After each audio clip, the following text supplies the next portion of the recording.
এবার তৃষা এবং স্যাম ইন্দ্রাণী গাঙ্গুলির বাড়িতে ঢুকেই ইন্দ্রাণী গাঙ্গুলির উপরে ছুরি ঘোরাতে লাগলো। হ্যাঁ বন্ধুরা, ভিডিওতে লাইক দিয়ে দেখতে থাকুন। যে মুহূর্তে কিনা ইন্দ্রাণী গাঙ্গুলির অ্যাবসেন্সে ইন্দ্রাণী গাঙ্গুলির ছদ্মবেশ ধারণ করে অবিকল ইন্দ্রাণী গাঙ্গুলির মতনই হাবভাব দেখিয়ে যখন কিনা গাঙ্গুলি বাড়িতে রাজত্ব চালাতে থাকে,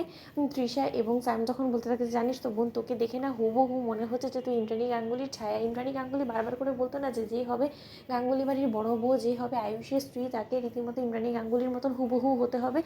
তাকে মানুষের জন্য ভাবতে হবে, তাকে সব কিছুতে ইন্দ্রাণী গাঙ্গুলির মতন হয়ে উঠতে হবে। এবার তো দেখে তোকে আমি কোনো মতে চোখ সরাতে পারছি না, আমার তো দেখে মনে হচ্ছে যে অবিকল সেটা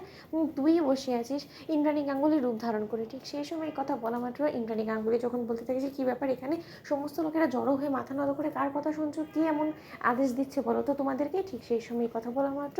যখন ননি থেকে শুরু করে পূজা সমস্ত লোকেদেরকে সরিয়ে দেওয়া মাত্র ইন্দ্রাণী গাঙ্গুলি যখন নিজেরই মতনই হুবহু অবিকল সেম দেখতে যখন ইন্দ্রাণী গাঙ্গুলি তৃষাকে দেখতে পাই নিজের গেটআপে, ঠিক সেই সময় ইন্দ্রাণী গাঙ্গুলি বলতে থাকে যে কী ব্যাপার, তোমার সাহস তো কম না, এত বড় স্পর্ধা হয় কী করে যে ইন্দ্রাণী গাঙ্গুলির চেয়ারে আজ অবধি কেউ বসার দুঃসাহস দেখেনি, সেই ইন্দ্রাণী গাঙ্গুলির চেয়ারে তুমি আমারই মতন হুবহু আমার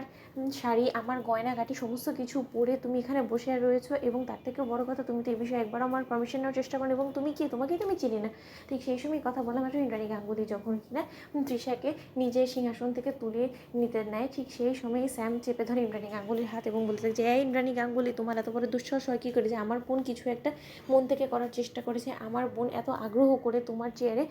কবজা করে বসেছে, তার পরবর্তীতে তুমি আমার বোনকে ওর চেয়ার থেকে তুলে ফেলো। ইন্দ্রাণী গাঙ্গুলি, তোমার বয়স হয়েছে, এবার তো তোমার রেজিগনেশন লেটার দেওয়ার পালা চলে এসেছে, তোমাকে নিজে এর কোমরের এই গোটা বাড়ির চাবি থেকে শুরু করে সমস্ত কিছু এবার তোমাকে আমার বোনের হাতে তুলে দিয়ে এবার তো তোমার বৃদ্ধাশ্রমে চলে যাওয়ার কথা, তা না করে তুমি এখনও পর্যন্ত সমস্ত লোকেদের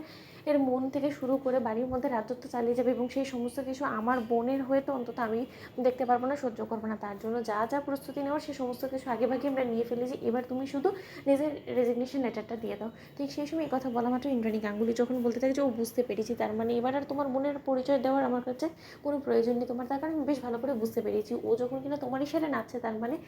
তোমারই ও বোন, এবং তুমি ওর রীতিমতো সম্বন্ধ নিয়ে আমার আয়ুষের জন্য এসেছিলে। ভাবতেই আমার